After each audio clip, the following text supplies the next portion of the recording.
If you drop out in order to teach America a lesson, you would not be a loser, you would be a legend.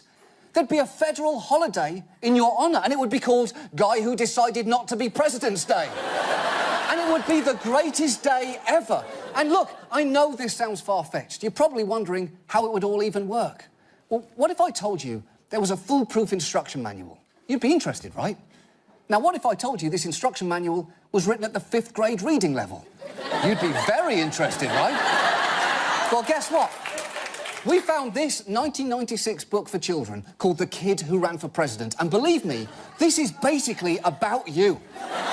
It's the story of Judson Moon, a charismatic, somewhat bored class clown who runs for president as a joke. And some of his character traits might ring a bell. He refers to his potential spouse as the first babe. And he says, my job as a candidate for highest office in our nation is to come up with good quotes, which I'm sure reminds you of someone. I know words, I have the best words. Exactly. Now, it is worth noting that Judson Moon expressed his idea using 18 words, 23 syllables and a subclause, while you just said, I have the best words. But the point is, it's basically the same idea. Now, like you, the kid soon realises that he can basically propose anything and a certain segment of the population will buy into it. And I know that you are not much of a reader, which is why we got Will Arnett to record the book's description of the kid's first campaign speech. Just take a listen. My first official act as President of the United States will be to abolish homework, now and forever. A huge roar of approval went up across the auditorium. It was pandemonium. I paused to allow them to calm down a little. I didn't want to incite a riot or anything. No more homework, no more homework, no more homework, chanted the school as one. The dumbest guys seemed particularly happy, fist-bumping me and saying stuff like, awesome, dude. You hear that? You hear that? If you replace the words no more homework with build that wall, that's basically every single one of your rallies. But wait, there's more. The kid soon realises he's riding something that he can't control, and he bemoans the fact that he could tell his supporters that the earth was flat and that they'd agree with him. Does that sound familiar? I could stand in the middle of Fifth Avenue and shoot somebody and I wouldn't lose any voters.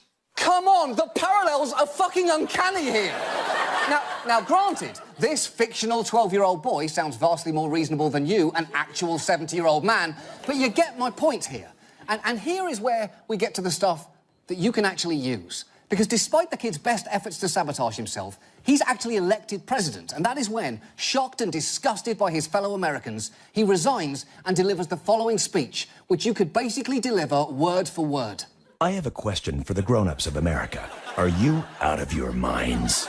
Are you expecting me to enforce the Constitution? I never even read it. I was absent from school that day. You want me as Commander-in-Chief of the Armed Forces? What if somebody attacked the United States? Would you really want me in charge? America must be in really bad shape if you elected me president. You better get it together and find some qualified people to run this country, or we'll all be in big trouble.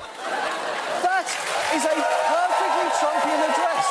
It's a negation of responsibility, an implication of everyone else's stupidity, and it's a threat. And if you steal it, you'll even be passing off someone else's speech as your own, which I know is kind of a thing for your campaign. This is it, Donald. This book is your only way out from two equally unappealing scenarios, and I'm even willing to help you out myself here with a certain amount of personal sacrifice, because I have never wanted you to appear on this show. I believe I have said you will never be invited here, but I'm willing to invite you if you are willing to deliver that exact speech to the nation. And to make you feel at home, we've even built that weird black and gold podium that you used at the Republican convention. Remember, the creepy one that looks like the podium the Empire would use to announce it's going to strike back.